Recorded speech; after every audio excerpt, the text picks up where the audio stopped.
अब पीछे कुछ 2-4-5 साल से हमारा इलेक्शन नहीं हो रहा है, क्योंकि मुझे लगता है कि मुझे आई एम सो मोटो इसके बारे में कहना चाहिए कि हमारे में से ही कुछ लोग, हमारे समाज में से ही कुछ लोग, जब इलेक्शन प्रोसेस चल रहा था, हमारे में से कुछ लोग कोर्ट में गए, उनने इलेक्शन प्रोसेस को स्टे कराया।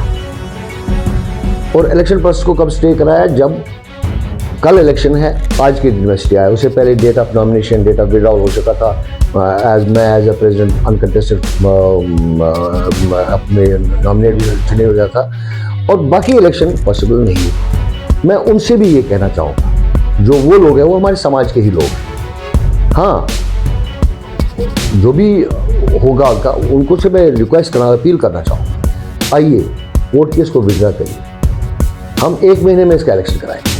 हम we are open to election, क्योंकि हम ये चाहते हैं कि जैसे पीएम पैकेज के एम्प्लॉई है और भी जो नई जनरेशन है, इसके साथ एसोसिएटेड हो, इसके साथ जुड़े, ताकि हम भी अब पीछे चले जाए, हम भी अब साइड हो जाए।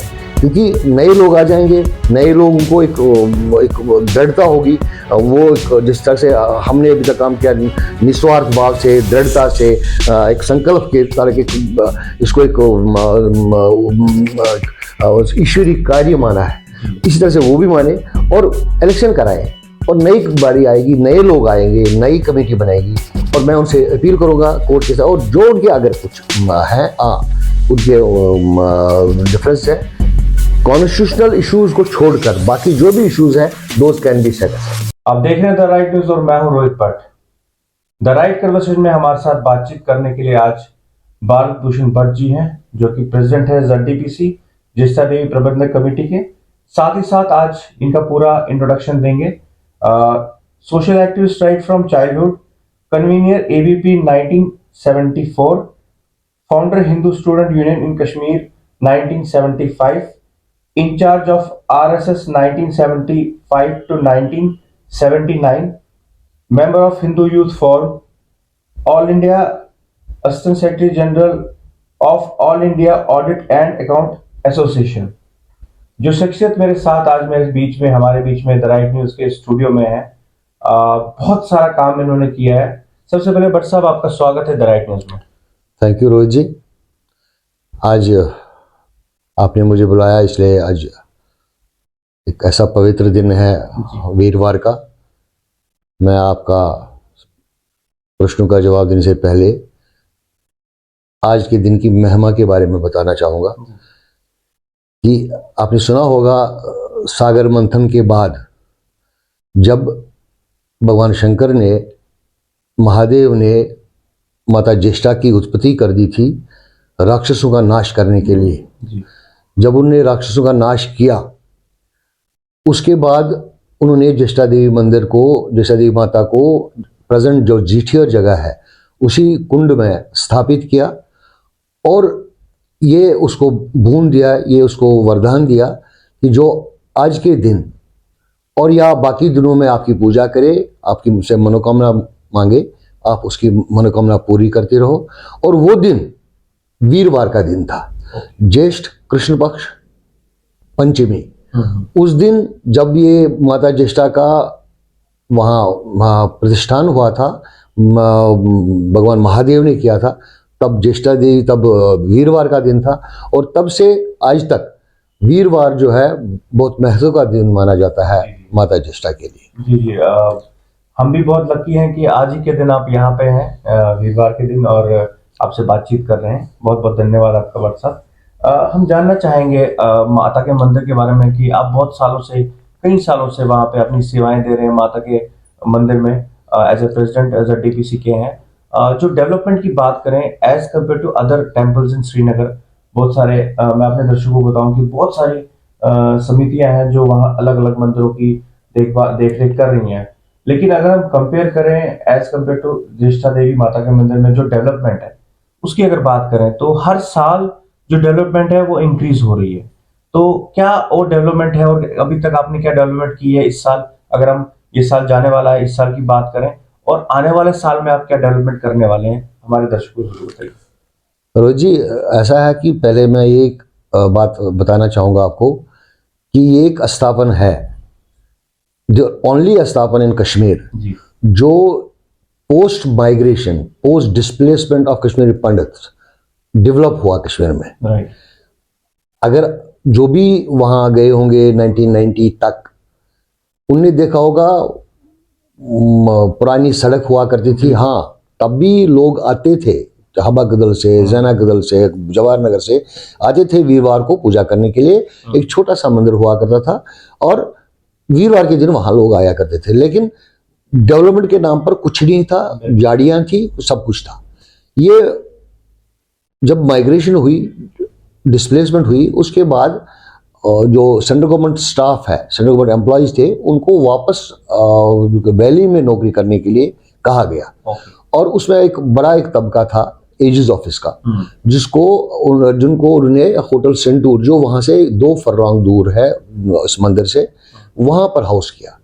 सो वहाँ इसलिए उसके बाद जो वहाँ स्टेट पुलिस के एम्प्लॉयज भी थे, BSNL के एम्प्लॉयज भी थे, वो भी उन्हें ज्वाइन किया। उन्होंने कहा कि नहीं यार, ये एक जगह है, एक कॉमन एक डिसीजन हुआ कि एक जगह ऐसी जगह पर है, ये एक हाईएस्ट सिक्योरिटी जोन है, यहाँ कोई भी इन्वेस्टमेंट जो करे ये वेस्ट नहीं जाएगा। It is the place is not open to vandalism, the post is not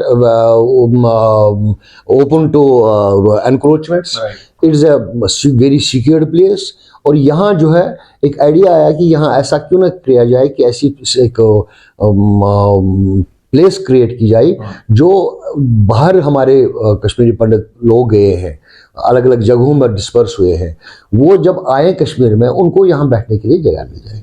so ये आधार था हमारी शुरुआत का।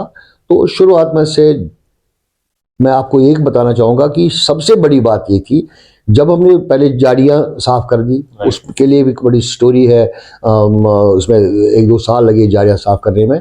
उसके बाद सबसे बड़ी बात है कि जब भी मंदिर कोई आता था, अगर बारिश होती तो उसको सर ढकने की जगह नहीं थी। सबसे पहली बात थी, हमने जो पूजा मंडप है, माता के मंदिर के सामने जो पूजा मंडप है, जहाँ पूजा करते हैं, आरती करते हैं, वहाँ लोग जो है पूजा करते थे। अगर बारिश होती थी उनको भागना पड़ता था। हमने पहला इशू ये लिया कि यहाँ एक पूजा मंडप बना जाए, ताकि लोगों को ऊपर छत मिल जाए। जब वो पूजा मंडप बना तो एक लहर चली, एक सारे समाज में, कि सारे हिंदू समाज में बात कर रहा हूँ, कश्मीर पंडित समाज में तो है ही है, लेकिन सारे हिंदू समाज में कि कुछ ना कुछ हो रहा है वहाँ। और लोगों ने अपना दान पुण्य देना शुरू कर दिया, पूजा मंडप बन गया। उसके बाद मैं ये बताऊंगा, आज के दिन में शायद मैंने भी या किसी ने भी ये नहीं सोचा होगा कि जहां पर अब आज खड़े हैं हम, कि हमने कभी नहीं सोचा था 96 में कि हम यहां तक आ जाएंगे। कोई विजुअलाइज नहीं कर सकता था, लेकिन आज हम यहाँ पहुंचे तो हमें लगता है कि यार हमने ये किसी एक व्यक्ति की बात नहीं थी, एक व्यक्ति का कंट्रीब्यूशन नहीं था, ये पूरे समस्त समाज का कंट्रीब्यूशन था। और समाज ने हमें पीछे देखने नहीं दिया। समाज ने कहा आप आगे चलो, हम पीछे। अमर साहब, जैसे कि मैंने भी सुना है, मेरे पेरेंट्स ने बोला कि वो भी हर थर्सडे, मान्यता थी कि वो हर थर्सडे को फतेह कदल में रहते थे, फतेह कदल से पैदल आते थे, और मेरी दादी वो सब लोग हर थर्सडे को माता के दर्शन करने जाते थे। लेकिन उस टाइम की डेवलपमेंट नहीं थी जो आज है। आप इसको कैसे देख रहे हैं कि आने वाले समय में, अगर 2024 की बात करें, आपने अभी भी वहाँ पे एक कुछ रूम्स और नए बनवाए हैं जो लंगर के साथ हैं, वहाँ हॉल डेवलप किया है और वहाँ पे वॉशरूम्स भी हैं, सब फैसिलिटीज हैं, आप प्रोवाइड करा रहे हैं, तो और भी कुछ डेवलपमेंट है वहाँ के लिए? देखिए, जो डेवलपमेंट ऑफ जो यात्री निवास है या पूरा प्रस्थान, जो देवी आंगन का जो परिसर है, उसकी डेवलपमेंट जो है, it's a continuous process, it is a gradual process. We can not stop at any time, क्योंकि जैसा आप लोगों को पता है, लोगों को भी, सब लोगों को पता भी, समाज को पता है कि हमने इस वक्त हमारे पास 30 रूम जो है वो सेल्फ कंटेन्ड रूम्स है, यानी हर एक रूम में किचन की फैसिलिटी है। जो किचन की फैसिलिटी जो है, जो हमारे घर में किचन की जो इक्विपमेंट्स है वो सारे वहाँ है। जैसे छोटी सी छोटी पीलर है, चाकू है, मसालदानी है, बाकी तो बड़ी चीज़ें हैं, राइस कुकर है, प्रेशर कुकर है, थाली है, गैस है, चूल्हा है, ये हर एक कमरे में अवेलेबल है। और उसके साथ अटैच वॉशरूम है, गीजर फिट वॉशरूम, ये हर एक 30 के 30 कमरों में ये है। अच्छा, इसका वेयर टेयर भी होता है, क्योंकि हमने देखा है कि गीज़र कोई बंद ही नहीं करता। नॉर्मली हमारे घर में अगर मैं नहाना हो तो गीज़र ऑन करूँगा, नहाने के बाद गीज़र बंद करूँगा। वहाँ एक पब्लिक प्लेस है, राइट। वहाँ गीज़र ऑन करो तो बंद ही नहीं होता। तो इसलिए जो इक्विपमेंट्स इलेक्ट्रॉनिक यूनिट उसका वेयर टेयर भी होता है, वो उसको मेंटेन करना भी एक ग्रेजुअल प्रोसेस है। और इसी तरह से हमने कुछ हॉल भी बनाया है एक, और रूम्स भी कुछ 5 रूम अभी ऐड कर रहे हैं नेक्स्ट ईयर बाई अप्रैल से, वो भी यात्री के लिए खुले होंगे। एक ग्रेजुअल प्रोसेस है, और हम उन डोनर्स का, उन जो दान करने वाले लोगों का शुक्रिया अदा करते, तहे दिल से शुक्रिया। उनके बगैर ये काम नहीं हो सकता है। और ये भी मैं बताऊं आपको, ये किसी इंडिविजुअल का काम नहीं है, ये समाज के सपोर्ट का काम है, और ये समाज की प्रॉपर्टी है।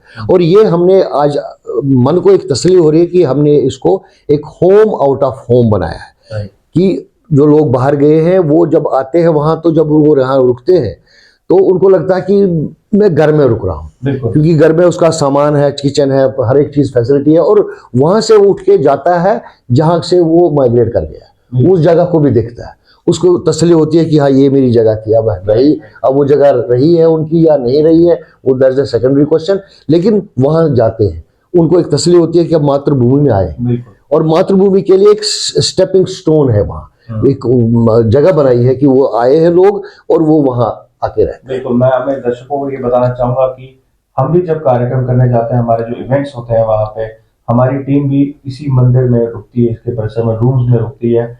और आपको बिलीव नहीं करोगे कि कश्मीर में इतने जो होटल्स हैं, इतने महंगे होटल्स हैं, रूम्स हैं, लेकिन यहाँ पे आपको इतने कम रेट में ऐसा रूम मिलेगा जहां आपको किचन भी मिलेगा। आपको कुछ नहीं करना है, बस सामान लाना है और खाना बनाना है और अपने आराम से रहना है। तो ये बहुत बड़ी बात है। बहुत बहुत धन्यवाद भट्ट साहब आपका इसके लिए।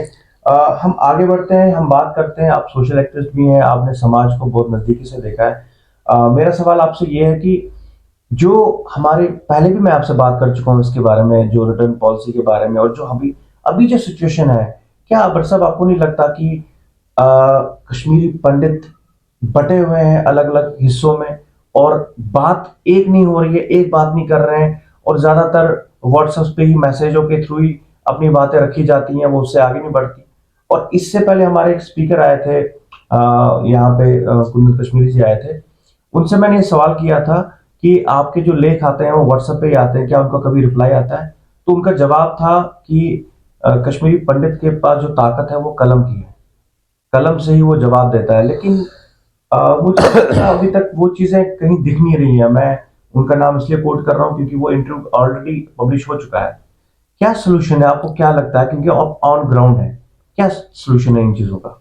देखिए, पहले मेरा ये मानना था कि जो हमारी मल्टीपल ऑर्गेनाइजेशन है कश्मीरी पंडित्स की, उनका होना ज़रूरी था। क्योंकि जब माइग्रेशन हुई, अलग अलग स्फीयर में जो लोग थे हमारे, चाहे गवर्नमेंट एम्प्लॉइज थे, चाहे स्टेट गवर्नमेंट एम्प्लॉइज थे, चाहे सेंट्रल गवर्नमेंट एम्प्लॉइज थे, चाहे गांव से ऑर्चर्ड्स वाले थे, चाहे बिजनेस क्लास था, सबकी अलग अलग प्रॉब्लम्स थी कि किसी एक ऑर्गेनाइजेशन के लिए इन प्रॉब्लम्स को टेकअप करना आसान बात नहीं थी। इसलिए छोटी छोटी ऑर्गेनाइजेशन जो है बनी उनकी प्रॉब्लम्स को उठाने के लिए, उनके लिए।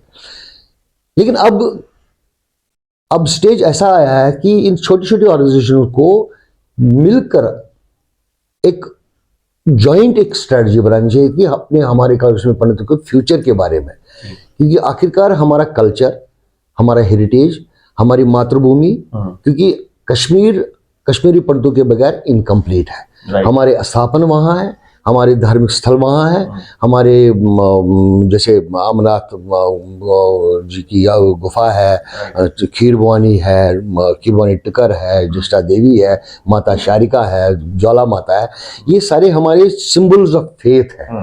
ये कश्मीर में स्थित है। इन जब तक कश्मीरी पंडित वहाँ उस मातृभूमि में ना जाए तब तक इनका देखभाल नहीं हो सकती प्रॉपरली। गवर्नमेंट कितना देखभाल करेगी? गवर्नमेंट तो इस वक्त सिक्योरिटी फोर्सेज जहां जहां जिस टेंपल में है वहां सिक्योर्ड है, जिस टेंपल में सिक्योरिटी फोर्स नहीं, वो सिक्योर्ड का टेंपल नहीं है, वो डिस्क्रेट होता है वो। और आजकल के समय में बताऊं आपको कि ऑलमोस्ट 500-700 टेंपल जो है जो बिल्कुल डिमॉलिश हुए हैं, जो एग्जिस्ट कर ही नहीं रहे।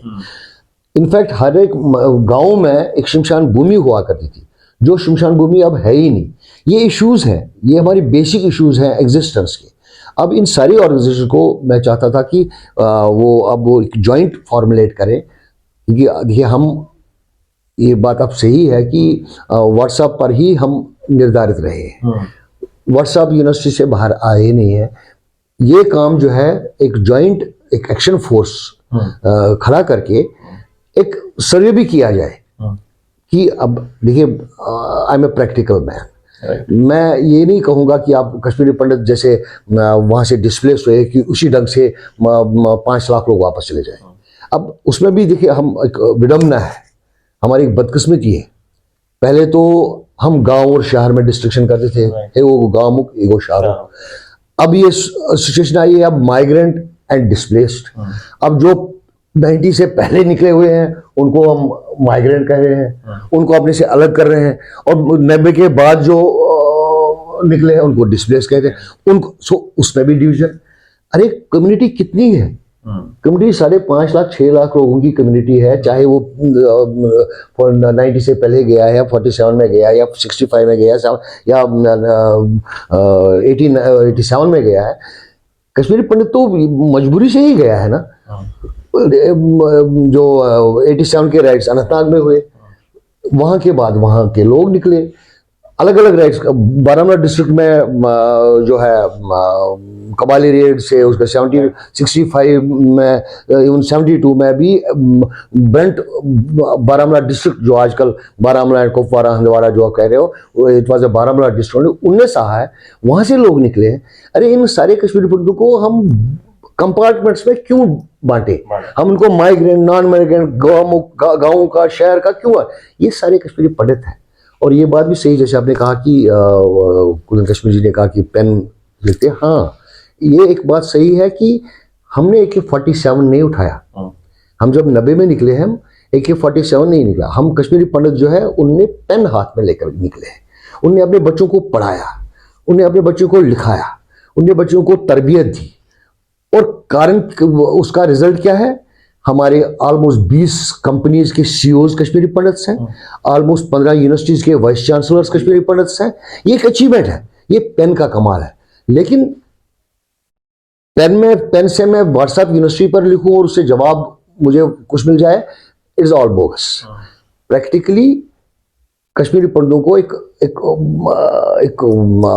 साथ मिलके एक मूवमेंट चलानी चाहिए कि लोगों को कहो कि कहने, और लोग तैयार हैं, कश्मीर जाने के लोग तैयार हैं। लेकिन हाँ देखिए, ये कहना बड़ा आसान है। अभी PM पैकेज के एम्प्लॉयज वहां गए, मैं आपका थोड़ा समझ ले रहा हूं उसका। PM पैकेज के एम्प्लॉयज वहां गए, अभी उनके लिए भी एकोमोडेशन सबके लिए नहीं है। अब इस वक्त अगर 3000 लोग हैं, अराउंड 1800 या 1900 लोगों को एकोमोडेशन है। सो 1200-1300 लोग तो प्राइवेट एकोमोडेशन में रह रहे हैं। पहले तो उनको वो एकोमोडेट करें। जब तक गवर्नमेंट की पॉलिसी वैसा ना हो और गवर्नमेंट भी हमारे रिटर्न को कंड्यूसिव ना बनाए, हमारे रिटर्न को भी एक रिस्पेक्टेबल कंडीशंस ना दे, तब तक कश्मीरी पंडितों का कश्मीर जाना मुश्किल है। लेकिन उसके लिए अगर हम गवर्नमेंट को ये कहते हैं कि वो तैयारी करें, हमने भी अपने फ्रंट में तैयारी करनी है। और हमारे लीडर को भी चाहिए एक मुहिम चलाए, अपने पंडित भाइयों को एजुकेट करें और उसके लिए तैयारी रखें कि हमने कश्मीर, आखिरकार कश्मीर जाना है, क्योंकि हमारी वो मातृभूमि है। बिल्कुल बिल्कुल। अंबर साहब, जहाँ तक हम बात करें कि जो कश्मीर में ऑन ग्राउंड लेके काम कर रहे हैं, जैसे आप ऑन ग्राउंड बैठे हैं, क्या हमारे बाकी नेताओं को भी जो जम्मू से बाहर हैं, कश्मीर से बाहर हैं, क्या उनको अगर वो कुछ करना चाहते हैं समाज के लिए, क्या उनको ऑन ग्राउंड आके काम नहीं करना चाहिए? देखिए, मेरा मानना है रिमोट कंट्रोल से कुछ नहीं होता। मैं जम्मू में बैठ के ये सोचूं कि जिटियर पूरा चलेगा, वहाँ सब कुछ डेवलपमेंट पूरी चलेगी, सब कुछ होगा, जब तक वहाँ बंदा ना हो। अगर कोई भी कंस्ट्रक्शन एक्टिविटी है, कोई भी डेवलपमेंट एक्टिविटी, जब तक वहाँ सुबह शाम दिन में देखे ना, तब तक कुछ नहीं होता। सो ऑन ग्राउंड, क्योंकि वो जमीन हमारी है, वहाँ ऑन ग्राउंड लोगों को आना चाहिए और काम करने के लिए। मैंने ज्येष्ठा देवी प्रबंधक कमेटी एक ऐसी वाहिद ऑर्गेनाइजेशन है, क्योंकि इसका जो उत्थान है एक समाज की अच्छाई के लिए उत्थान हुआ था। ये एक पहली ऑर्गेनाइजेशन है जिसने सारे रिलीजियस एस्टैब्लिशमेंट्स को ये कहा कि आप आ जाओ, अपने मंदिर को संभालो और आपको यहाँ पर रहने की जगह मिल जाएगी और आपको 50% रिबेट मिल जाएगा। जो भी हम मेंटेनेंस चार्ज या यूसेज चार्ज रूम का लेते हैं उसका 50% ही उनको मिलेगा, और वो हम इम्प्लीमेंट कर रहे हैं ग्राउंड। चाहे क्रू वाले लोग आ जाते हैं, जैसे वो नौदल वाले आ जाते हैं, चाहे कोई भी स्थापना आ जाता है कोई, हम उनको 50% ऑफ यूसेज चार्ज देते हैं। और ये हमारी कॉन्स्टिट्यूशन में प्रोविजन है कि उनको हम जो मेजर की एक एनकरेजमेंट मिल जाए उनको, लोग आए ग्राउंड पर आए, अपने मंदिरों को संभाले, अपनी जगहों को संभाले। और ये हमारा जब तक ग्राउंड पर नहीं आएगा बंदा तब तक कुछ नहीं होगा। जी जी, ये भट्ट साहब का भी एक क्लियर मैसेज है उन सब के लिए जो कि बाहर बैठ के ही डिसीजन लेते हैं। उनके लिए मैसेज है कि आप भी ऑन ग्राउंड आइए, कश्मीर आके वहीं से चीज़ों को संभालिए। भट्ट साहब, जहाँ तक बात हुई हमारे पीएम पैकेज एम्प्लॉयज की, वो भी कर रहे हैं। अभी रिसेंटली हमने दिवाली के दिन एक इंटरव्यू किया था, दर्शकों को फिर से एक बार बता दूं कि संजय कौल जी हैं जो अमीर के प्रेसिडेंट हैं, उनका एक इंटरव्यू किया था जिसमें उन्होंने ये बताया था कि क्योंकि वो गवर्नमेंट से टच में है और मार्च अप्रैल मई तक उन्होंने ये कहा था कि सभी जितने भी पीएम पैकेज एम्प्लॉयज है उन्हें उनके क्वार्टर्स मिल जाएंगे। तो हो सकता है उसके बाद नेक्स्ट स्टेप हो जो जम्मू में जट्टी में रहने वाले लोग हैं शायद उनके लिए कुछ हो, इसकी हम कोई पुष्टि नहीं करते। पर सब ऑन ग्राउंड हमारे पीएम पैकेज एम्प्लॉयज भी आजकल बहुत एक्टिव हैं, वो भी अलग अलग एक्टिविटीज कर रहे हैं। तो उनके लिए क्या मैसेज है? क्या आप उनके लिए क्या सोचते हैं कि उनको और क्या करना चाहिए, या आप उनके लिए कुछ साथ दें उनका कि वो और आगे चीजें प्लान करें? देखिए, मैं पीएम पैकेज के एम्प्लॉयज़ के साथ हमेशा से हम रहे हैं। मुझे याद है 2016 या 2014 में जब बुरहान वानी की किलिंग हुई थी, हमारे पीएम पैकेज एम्प्लॉयज़ जो हाल में थे, मटन में थे, उनका क्या हाल हुआ था, वो कैसे कैसे भागे, they fled for the safety of their lives and reported to GTR. तब भी हमने उनका साथ दिया और हमेशा उनका साथ देते रहे। और अभी भी जो फीडबैक हमारे जो पीएम पैकेज के क्वार्टर्स की बात है, अभी जो फीडबैक है जहाँ जहाँ बन रहे हैं, कहीं पानी नहीं है, कहीं बिजली का कनेक्शन नहीं है, फ्लैट बने हैं लेकिन कोई फैसिलिटीज़ नहीं है अभी नॉर्मली क्या है कि गवर्नमेंट को कंस्ट्रक्शन कंप्लीट करने के बाद रिलीफ ऑर्गेनाइजेशन को हैंडओवर करने से पहले इंश्योर करना चाहिए सारी फैसिलिटीज वहाँ है, क्योंकि हाफ डन क्वार्टर्स को वो रिलीफ ऑर्गेनाइजेशन को हैंडओवर करते हैं और रिलीफ ऑर्गेनाइजेशन जो है अलॉट करती है। उनके पास वो नहीं है कि वो अगर बिजली नहीं है, पानी नहीं। और पीएम पैकेज के लिए हाँ, मैं एक बड़ा इसमें थोड़ा सा मैं एडिशन करना चाहूँगा। मैं पीएम पैकेज के एम्प्लॉयज़ को एक वेलकम करना चाहता हूँ ज्येष्ठा देवी प्रबंधक कमेटी से कि आप आइए। एक तो हम तो आपके साथ हैं ही हैं, आप भी हमारे साथ मिलिए, क्योंकि देखिए ज्येष्ठा देवी प्रबंधक कमेटी जो है एक पब्लिक ऑर्गेनाइजेशन है। ये कोई private trust, it is not a trust. मैं पहले क्लियर करना चाहूँ, ज्येष्ठा देवी प्रबंधक committee is not a trust, it is a society registered under JK societies act. और ये पब्लिक की प्रॉपर्टी है। जैसे मैं कह रहा हूँ कि अब जैसे हमारे ज्येष्ठा देवी प्रबंधक कमेटी एग्जीक्यूटिव है, इस एग्जीक्यूटिव में भी हमने ये कोशिश की है कि हम एक एज ए टीम काम करें। जैसे मैं हमेशा कहता हूँ अपनी टीम को, मैंने अपने एक मैगजीन में भी लिखा था कि strength of the chain lies in its weakest link. तो मुझे कहा गया कि व्हाट डू यू मीन? मैंने कहा यार जो चेन होती है उसका एक एक लिंक हम समझे, एक एक लिंक हम हैं, और कौन कब कमजोर पड़ता है वो उस पर डिपेंड करता है। उस स्ट्रेंथ ऑफ द चेन वहीं पर डिसाइड होती है कि अगर कमजोर पड़ गया चेन टूट जाएगी। अगर सभी स्ट्रांग रहेंगे, हाँ। अब ऐसे ऑर्गेनाइजेशन में भी ऐसे कभी कभी होता है कि कोई एक आदमी कहता कि जैसे उसको कभी लगता है कि महत्वाकांक्षा के कारण कि मैं हूं, लेकिन ऐसा हमारी ऑर्गेनाइजेशन में नहीं है। और अगर हुआ भी है कभी, अगर या होगा भी, हम उसको कंटेन करना जानते हैं। क्योंकि हम देखिए ज्येष्ठा देवी प्रबंधक के साथ, इस मूवमेंट के साथ 1996 से आज तक बहुत सारे लोग जुड़े हैं। बहुत सारे लोगों ने अपना कंट्रीब्यूशन दिया है, और ये एक वितस्ता की ओर तरह है कि दरिया बहता है, अपना कंट्रीब्यूशन देता है, और जो जुड़ा रहता है तो उसका नाम हो जाता है कि ज्येष्ठा देवी प्रबंध एक वर्ल्ड रिनाउंड ऑर्गेनाइजेशन है, ये एक पूरी दुनिया में मशहूर है, तो उसका नाम रहता है। जो बिछड़ जाता है वो उस प्रवाह के साथ बह जाता है। तो हमने अपने लोगों को कहा कि ऐसा ना हो कि कोई हम में से कोई वीक लिंक बन जाए, कि इसी तरह से वो प्रवाह के साथ प्रवाह हो जाए। और मैं एक और बड़ा इंपॉर्टेंट बात करना चाहता हूँ, वो ये है कि अब पीछे कुछ 2-4-5 साल से हमारा इलेक्शन नहीं हो रहा है जी, क्योंकि मुझे लगता है कि मुझे आई एम सो मोटो इसके बारे में कहना चाहिए कि हमारे में से ही कुछ लोग, हमारे समाज में से ही कुछ लोग, जब इलेक्शन प्रोसेस चल रहा था, हमारे में से कुछ लोग कोर्ट में गए, उनने इलेक्शन प्रोसेस को स्टे कराया। और इलेक्शन प्रोसेस को कब स्टे कराया? जब कल इलेक्शन है, आज के दिन में स्टे आया। उससे पहले date of nomination, date of withdrawal हो चुका था, एज ए प्रेसिडेंट अनकंटेस्टेड अपने नॉमिनेट चुने हो गया था, और बाकी इलेक्शन पॉसिबल नहीं हुआ। मैं उनसे भी ये कहना चाहूँगा, जो वो लोग हैं वो हमारे समाज के ही लोग हैं। हाँ, जो भी होगा उनको से मैं रिक्वेस्ट करना, अपील करना चाहूँगा, आइए कोर्ट केस को विड्रॉ करिए, हम 1 महीने में इसका इलेक्शन कराएंगे। हम we are open to elections, क्योंकि हम ये चाहते हैं कि जैसे पीएम पैकेज के एम्प्लॉई है और भी जो नई जनरेशन है, इसके साथ एसोसिएटेड हो, इसके साथ जुड़े, ताकि हम भी अब पीछे चले जाए, हम भी अब साइड हो जाए। क्योंकि नए लोग आ जाएंगे, नए लोगों को एक दृढ़ता होगी, वो एक जिस तरह से हमने अभी तक काम किया, निस्वार्थ भाव से, दृढ़ता से, एक संकल्प के तरह के, इसको एक ईश्वरीय कार्य माना है, इसी तरह से वो भी माने और इलेक्शन कराएं। और नई बारी आएगी, नए लोग आएंगे, नई कमेटी बनाएगी, और मैं उनसे अपील करूंगा कोर्ट के साथ, और जो उनके अगर कुछ है, उनके डिफरेंस है, कॉन्स्टिट्यूशनल इश्यूज को छोड़कर बाकी जो भी इश्यूज हैं, those can be set aside, और those can be decided, those can be उसमें नेगोशिएट किया जा सकता है।